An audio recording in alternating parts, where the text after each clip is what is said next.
نہ کوئی غم کرو نہ خوف، خوشیاں مناؤ جنت کی جس کا تم سے وعدہ کیا گیا تھا۔ اللہ کی ربوبیت پر اطمینان جب انسان کو ہو جاتا، میرا رب اللہ ہے، ربی اللہ، انسان کے لیے نہ کوئی کھٹکا، نہ کوئی خطرہ، نہ کوئی خوف، نہ کوئی حزن۔ جو کچھ ہو رہا ہے کس کے اذن سے ہو رہا ہے؟ اللہ کے اذن سے۔ اللہ کے اذن کے بغیر پتہ تک نہیں ہلتا۔ یہ کوئی اندھا بہرا مادہ نہیں ہے جس سے مجھے کوئی خوف ہو۔ اندھا بھینسا چلا آ رہا ہو اس سے تو ڈرنے کا ہر انسان کو ڈرنا چاہیے، نہ معلوم کس کو ٹکر مار دے۔ لیکن نہیں، اس کائنات کو چلانے والا ایک سمیع و بصیر خدا ہے، وہ جو میرا دوست ہے، میرا ولی ہے۔ اللہ ولی الذین آمنوا یخرجہم من الظلمات الی النور۔ اللہ اہل ایمان کا ولی ہے، ساتھی ہے، پشت پناہ ہے، مددگار ہے، حمایتی ہے۔ بتائیے جسے یقین ہو جائے کہ اللہ میرا مددگار، اللہ میرا محافظ، اللہ میرا پشت پناہ، اللہ میرا حمایتی، اس کے لیے کوئی خوف ہوگا؟ اس سے کوئی ڈر ہوگا؟ میں مثال دیا کرتا ہوں ایک بہت سادہ، پنجاب کے دیہات کی۔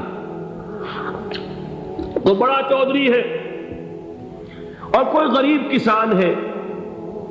اس غریب کسان کے جانوروں کو ہر وقت اندیشہ ہوگا چوری کا، کوئی میری بھینس کھول کر نہ لے جائے، کوئی میرا بیل کھول کر نہ لے جائے۔ لیکن جس کے بارے میں یہ سب کو معلوم ہو کہ وہ جو بڑا چودھری ہے وہ اس کا دوست ہے، اس کی بچیا کو کوئی خوف ہوگا؟ اس کی بھینس پر کوئی ہاتھ ڈالے گا؟ اسے کوئی اندیشہ ہوگا؟ نہیں۔ کیوں؟ کہ وہ بڑا چودھری، بڑا اس کا یہاں کا سردار، جاگیردار، سب کو معلوم ہے وہ میرا دوست ہے، کوئی میرے خلاف اقدام نہیں کر سکتا۔ اس دنیا میں یہ چھوٹی سی بات اگر آپ کے دلی اطمینان اور سکون کا باعث بن سکتی ہے تو ذرا تصور کیجئے۔ میں لفظ تصور استعمال کروں گا صرف اس لیے کہ اس کا ہم جس کو کہتے ہیں ادراک اور شعور کر نہیں سکتے، اگر کے ساتھ کر سکتے۔ اگر یقین ہو کہ اللہ میرا مددگار اور یقین ہو کہ اللہ ہر آن میرے ساتھ ہے، پھر کوئی خوف؟ کس کا خوف؟ کوئی شے اللہ سے بالا تر ہے؟ کوئی قوت اس سے زیادہ طاقتور ہے؟ کوئی اس کے ارادے کو بدلنے والا ہے؟ کوئی اس کی مشیت کے آڑے آنے والا ہے؟ یہی بات ہے جو حضور نے فرمائی، یہ ایمان کا حاصل ہے لب لباب،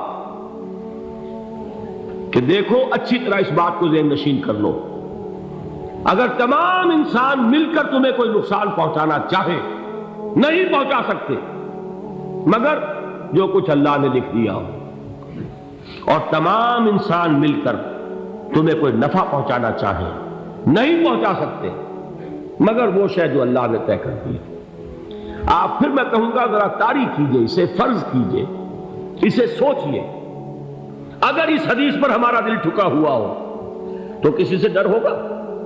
یہ مجھے نقصان نہ پہنچا دے، یہ میری رپورٹ خراب نہ کر دے، یہ میری انکریمنٹ نہ رکوا دے، یہ میرا یہ نہ بگاڑ دے، یہ میرے یہ نقصان نہ پہنچا دے۔ اس کا ڈر، اس کا ڈر، اس کا خوف، اس کی خوشامد، اس کے لیے جا کر طرح طرح سے اپنی عزت نفس کو ذلیل کروانا اس کے سامنے، یہ سب کچھ کیوں کرتا ہے انسان؟ جب سمجھتا ہے کہ اس کے ہاتھ میں میرا کوئی نفع ہے، اس کے ہاتھ میں میرے لیے کوئی ضرر ہے، یہ مجھے کوئی غضب پہنچا سکتا ہے، یہ مجھے کوئی نقصان پہنچا سکتا ہے، یہ میرا کوئی کام بنا سکتا ہے، یہ میری کوئی ضرورت پوری کر سکتا ہے، اسی کا نام شرک ہے۔ جہاں آپ نے یہ سمجھا کہ غیر اللہ کے اندر کوئی طاقت موجود ہے، وہی شرک ہے۔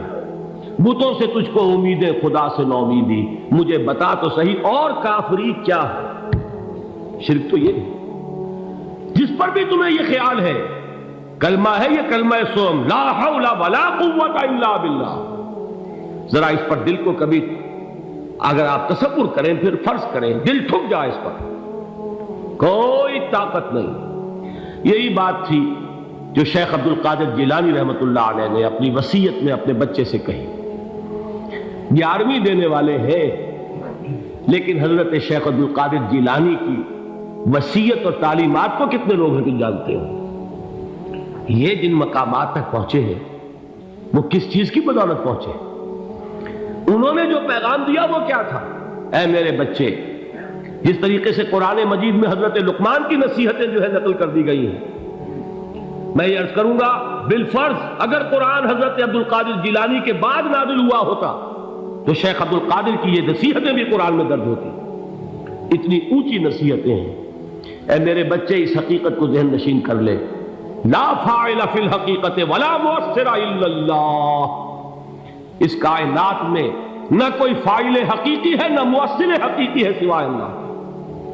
کسی شے میں کوئی تاثیر نہیں اگر اللہ نہ چاہے۔ آگ جلا نہیں سکتی اگر اللہ نہ چاہے، پانی ڈبو نہیں سکتا اگر اللہ نہ چاہے، زہر ہلاک نہیں کر سکتا اگر اللہ نہ چاہے، کوئی چیز فائدہ نہیں پہنچا سکتی اگر اللہ نہ چاہے۔ تو در در پہ کیوں سر جھکاتے ہو؟ در در پر کیوں جبیں سائی کرتے ہو؟ سب کے سامنے کیوں ہاتھ پھیلاتے ہو؟ ایک اللہ سے مانگو، ایک اللہ کے سامنے زمین پر اپنی جبین رکھو۔ لا فاعل فی الحقیقت ولا مؤثر الا اللہ۔ نظر آتا ہے ہمیں کہ پانی پیاس بجھا دیتا ہے، پیاس بجھانے کی صلاحیت پانی میں نہیں ہے، اللہ کے اذن سے۔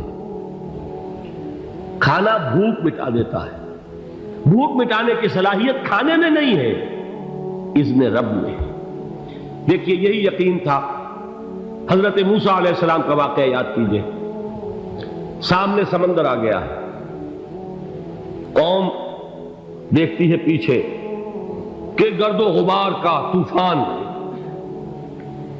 معلوم ہوا کہ فرعون اپنے لشکر سمیت آ گیا۔ لشکر جب چلتا تھا تیز رفتاری کے ساتھ تو گرد و غبار کا جو طوفان اٹھتا تھا اس کا تصور کیجیے، اور لمحہ بلمحہ وہ قریب آ رہا ہے۔ پوری قوم نے کیا کہا؟ اے موسیٰ انا لمدرکون، اے موسیٰ ہم کو پکڑے گئے۔ قرآن مجید نے تو یہاں وہ باتیں نہیں لکھی ہیں، لیکن تورات میں یہ درج ہے کہ بنی اسرائیل جھگڑنے لگے، دست و گریبان ہو گئے موسیٰ کے ساتھ۔ موسیٰ ہمیں یہاں مروایا لا کر، اس سے تو ہم ہی بہتر تھے، وہاں کھانے کو ملتا تھا، زندگی تو تھی، بیگار ہم کر رہے تھے، موت تو نہیں تھی۔ اب جو کچھ ہوگا اس کا تصور کرو، جس طریقے سے ہمارے ٹکڑے اڑائے جائیں گے۔ تو لڑ رہے ہیں حضرت موسیٰ علیہ السلام سے۔ یہ تورات کی تفصیل ہے، قرآن میں صرف اتنا آیا ہے، پریشان ہو کر انہوں نے کہا انا لمدرکون، موسیٰ ہم کو پکڑے گئے۔ اس وقت موسیٰ کا جواب کیا ہے؟ کلا ان معی ربی سیہدین، نہیں، میرے ساتھ میرا رب ہے، وہ راستہ دے گا۔ بتائیے کہاں راستہ نظر آ رہا ہے؟ یہ ہے ایمان بالغیب۔ راستہ نظر نہ آئے تب اللہ پر یقین ایمان ہے۔ جیب میں پیسے ہوں اور تب دل کو اطمینان ہے تو ایمان کس پر ہوا؟ پیسے پر، اللہ پر نہیں۔ جب وسائل و ذرائع نہ ہو اور پھر یقین ہو کہ اللہ مسبب الاسباب ہے، وہ اسباب کا پابند نہیں ہے، وہ اسباب کا محتاج نہیں ہے، اسباب اس کے محتاج ہے۔ اگر یہ یقین ہے تو اللہ پر ایمان ہے، یہ نہیں ہے تو تمہارا ایمان اسباب پر ہے، وسائل پر ہے، ذرائع پر ہے، مادیات پر ہے، اللہ پر نہیں۔ اس وقت کہاں راستہ تھا؟ کوئی راستہ تھا؟ سمندر ہے اور ادھر سے لشکر آ گیا ہے۔ کلا ان معی ربی سیہدین۔ اب دیکھیے ایمان کہہ دینا آسان ہے، ہوا معکم اینما کنتم، جہاں کہیں بھی تم ہوتے ہو اللہ تمہارے ساتھ ہوتا ہے، لیکن اس کا یقین قائم ہو جائے تو زمین و آسمان کا فرق واقع ہو جائے۔ یہی بات ہوئی حضور کے ساتھ۔ غار ہے، چھپے ہوئے ہیں محمد رسول اللہ اور آپ کے وہ یار غار ابو بکر صدیق رضی اللہ تعالی عنہ۔ اقبال نے حضرت ابو بکر کی شان میں چند اشعار کہے صرف، لیکن واقعہ یہ ہے کہ بھاری بھاری نظموں پر اور قصیدوں پر بھاری ہے، طویل ترین نظمیں اور قصیدے ہوں ان پر بھاری ہے۔ ہمتیں ابو بکر کی ہمت جو ہے، کشت ملت را چوں ابر، جیسے بارش سے کھیتی اپجتی ہے، ابو بکر کی ہمت اور عزیمت اس امت کو اسی طرح سینچنے والی ہے۔ ثانیے اسلام و غار و بدر و قبر، وہ دوسرے تھے اسلام میں، دوسرے پہلے کون تھے؟ انا اول المومنین، حضور فرماتے سب سے پہلا ایمان لانے والا میں، دوسرے ابو بکر۔ ویسے ہمارے ہاں یہ چلتا ہے اختلاف، حضرت علی پہلے ہیں کہ حضرت ابو بکر پہلے ہیں، لیکن اس میں بڑی خوبصورت تطبیق قائم کی ہے علماء نے، اور بہت صحیح ہے۔ چار کے بارے میں فیصلہ ہی مت کرو کہ کون پہلے، ان کی ایک عجیب تقسیم کر دی ہے۔ آزاد مردوں میں، بالغ مردوں میں سب سے پہلے ابو بکر، بچوں میں سب سے پہلے علی، خواتین میں سب سے پہلے خدیجہ، اور غلاموں میں سب سے پہلے زید بن حارثہ۔ بڑی پیاری تقسیم ہے، یہ چاروں ہی پہلے ہیں، ہر ایک کے لیے اولیت ہے۔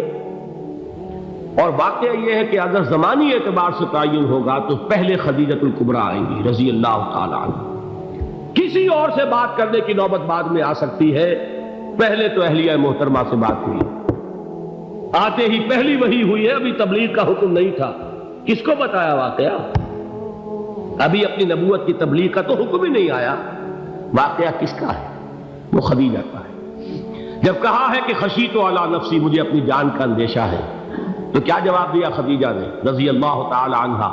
وہ صدیقۃ الکبریٰ ہے، صدیقات جو ہے خواتین ان میں چوٹی پر خدیجۃ الکبریٰ ہے رضی اللہ تعالی عنہا، اور صدیق جو مرد ہیں ان میں صدیق اکبر ہے ابو بکر صدیق رضی اللہ تعالی عنہ، لیکن صدیقات میں چوٹی پر۔ جب حضور نے فرمایا خشیت علی نفسی، کیا فرمایا، کیا عرض کیا، کیسے تسلی دی؟